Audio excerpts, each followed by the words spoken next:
अस्सलाम वालेकुम नाज़रीन जी पाण इन वक्त मौजूद आयूं मोरो नेशनल हाईवे बाईपास ते जी तव्हांखे ॿुधाईंदा हलूं त जेको वफ़ा के तरफ़ां 30 रुपया पेट्रोल पंप ऐं डीज़ल जो रेट वधायो वियो आहे ऐं अवाम में वॾी हिकिड़ी कावड़ जी लहर छायल आहे। अचो त हितां जे रहवासियुनि खां पुछूं त उन्हनि जो छा चवणु आहे।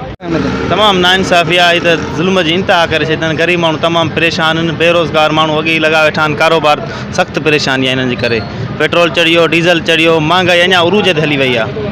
अच्छा, इमरान ख़ान जी हुकूमत में 5 रुपया पेट्रोल चढ़ियो हुयो त अवाम जो हिकिड़ो वॾो रद्द अमल हुयो ऐं हीअ जेकी सिंध हुकूमत ऐं नवाज़ शरीफ़ जी हुकूमत आहे उन में तव्हां छा चवंदा? इमरान ख़ान 5 रुपया चाढ़ियो, हिननि 30 रुपया चाढ़े रहंदो आवाम खां ज़ुल्म करे छॾियो आहे। हिननि ख़्याल हिकिड़ा ॾेखारिया, ख्वाब हिकिड़ा ॾेखारियऊं ऐं वधीक जेको आहे पेट्रोल महांगो करे हिननि त सफ़ा ज़ुल्म जी इंतहा करे छॾी आहे। पीपी ऐं नून लीग वारनि साईं ॾाढो ज़ुल्म थियो आहे, ॾाढो ज़ुल्म थियो आहे। असां ग़रीबनि सां अटो कोन वठी सघूं साईं, तेल कोन भराए सघूं। 180 रुपया 182 रुपया लीटर केॾे वञूं असां ग़रीब माण्हू, पेट खाऊं या छा कयूं? हुकूमत ॾाढो ज़ुल्म कयो आहे ग़रीब आवाम सां। वॾा माण्हू पंहिंजो पेट पालीनि था, ग़रीब आवाम वञे काॾे?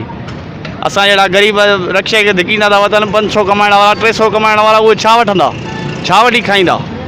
ईअं अर्ज़ु इहो आहे त चयूं त सिंध हुकूमत ईंदी ऐं जेका सस्ताई थींदी ऐं जेको ग़रीब आवाम ख़ुशि रहंदी। ख़ुशि त ठहियो, राति जो सुम्हूं था, सुबुह जो अचूं था त तेल चढ़ियो पियो आहे ऐं असांजा ॿारड़ा बीमार आहिनि त वञूं था इस्पताल, इलाज ई कोन थो थिए।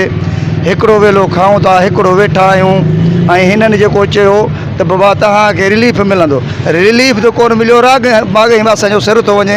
हाणे बीमारी जा कयूं, हिकिड़ो असां पाड़े में चाढ़ो मुज़ुर्मा हो, गुज़ारे हो, खपनि जे लाइ पैसा हुनजे वटि कोन अचरा, उन्हनि चंदो कयो। हाणे तूं ॿुधा त छा कजे? ज़ुल्म छा आहे? तेल किथे पतो आहे? अञा बि चवनि था त इनशा ताला तेल 200 ते पहुचाईंदासीं, 88 रुपए ते। हाणे असां छा कयूं ॿुधायो? ग़रीब माण्हू काॾे रक्षों जो बंदि लॻो पियो अथव, ख़राबु पियो आहे, ठहिराइण जे लाइ मूं वटि पैसा कोन्हनि। अर्ज़ु था कयूं त अॻी हुकूमत ॾाढी सुठी, हिन जेको चढ़ियो आहे त आवाम खे जीअण जंजाल थी वियो, तेल चढ़ी वियो त हर शइ चढ़ी वई न। इंसानु वीचारो पुठिते हलियो, ग़रीब मज़दूर काॾे वञे, घर जो ख़र्च करे, दवा वठे, छा करे वीचारो? हाणे मजबूर थी इंसानु तेल त भराए थो, पर ॿियो बि इंसानु सोचे न पियो त छा रहियो छा न रहियो। हुननि खे तनक़ीद कई न वज़ीर आज़म जेको थियो आहे हींअर नओं, इन चयो त जेको सो इमरान ख़ान तेल चाढ़े छॾियो आहे वापसि वठे। हिन त वापसि न वरितो, वरनि त वधारे चाढ़े छॾियईं। इहा असां अपील था कयूं सॼी सिंध हुकूमत खे, पाकिस्तान जा आर्मी चीफ सभिनि खे त ग़रीबनि जो जीअण जंजाल थी वियो।